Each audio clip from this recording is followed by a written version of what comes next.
I do wonder about people sometimes. I've just had a couple of interactions, and just back that way there's a bandstand building, but I call it the most beautiful tree house in the world, because it's all built out of actual tree trunks, and it's got beautiful it's concentric building, and it's got beautiful pitched roof over the top of it.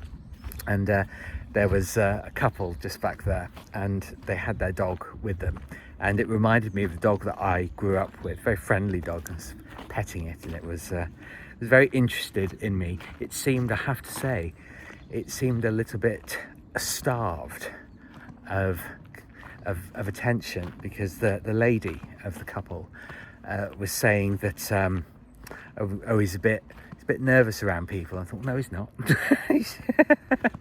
He's not. He's trying to sniff up the inside of my leg. It's very friendly. He hadn't even bought me dinner and drinks yet.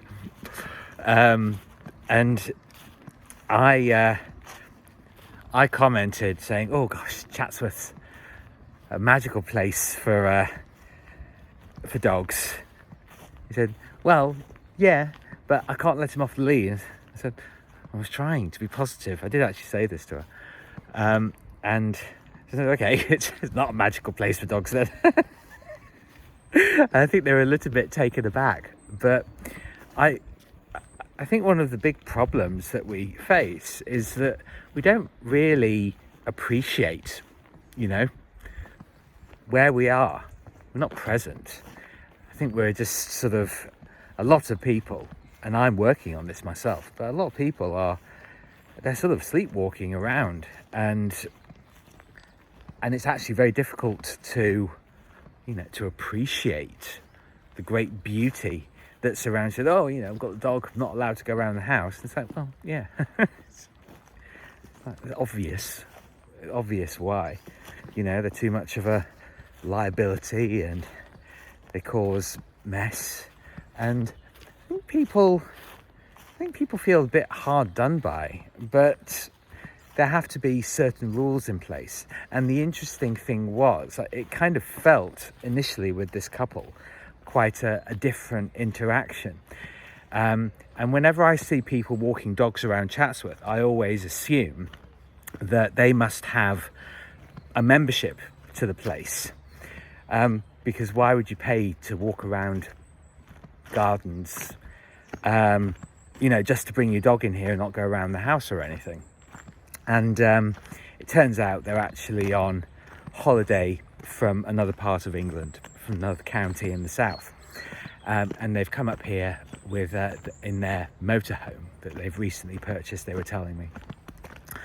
And I thought, oh, right, okay, they're not locals. And you could sort of feel it, actually. You could kind of sense that this wasn't, their regular place.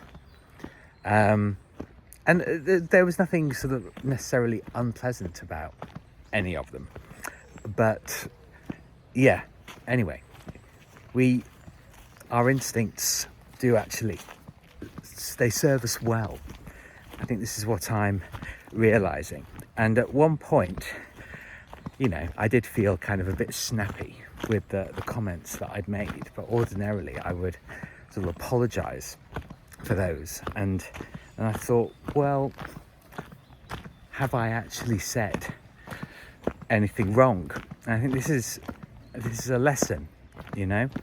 We're constantly putting ourselves on the back foot by wanting to get approval out of people. And I've not talked about this for a while, but at various points of my development, what I've actually done is something that I heard ages ago, is practicing discomfort. And I think it might have been from watching Chris Williamson on the Modern Wisdom podcast. That's sort of ringing a bell. But a podcast that I used to watch an awful lot. And we're constantly we're constantly trying to control everything and everyone around us. We always want to be seen in the best possible light, but I think that has the danger of frequently being at the expense of being genuine, having, you know, real interactions. And the reality is that those people, we're strangers. We're passing each other in the day, not necessarily at night even. And it's really, really important to say what you mean. And it doesn't necessarily have to be hostile, it doesn't have to be rude, but when you make a nice comment and you're adding, you know, positively to the situation, I think it's really important actually to stand up for that, because I think a lot of people wonder why their lives turn out in the way that they do. But the truth is, it's about what you focus on. And the thing is, to me, as obviously somebody that adores Chatsworth, just loves it here, I think no matter how you're moving around this wonderful place, enjoy it. You know, enjoy it. Appreciate the vast, gargantuan and unparalleled beauty that you have here. And their choices are their choices. But I use these situations now to really solidify what matters to me and how I want to live.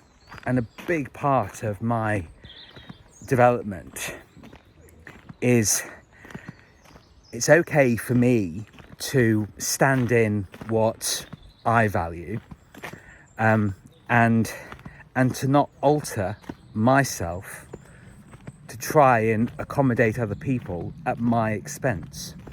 The best relationships are mutual, you know, they're win-win. And I've always put myself on the back foot because I've wanted to make absolutely everything positive, even if it's not what other people are saying to me. I seem to have a desperate need to prove that there are always positives from these situations for everybody involved. And it's me taking responsibility for other people's lives, you see?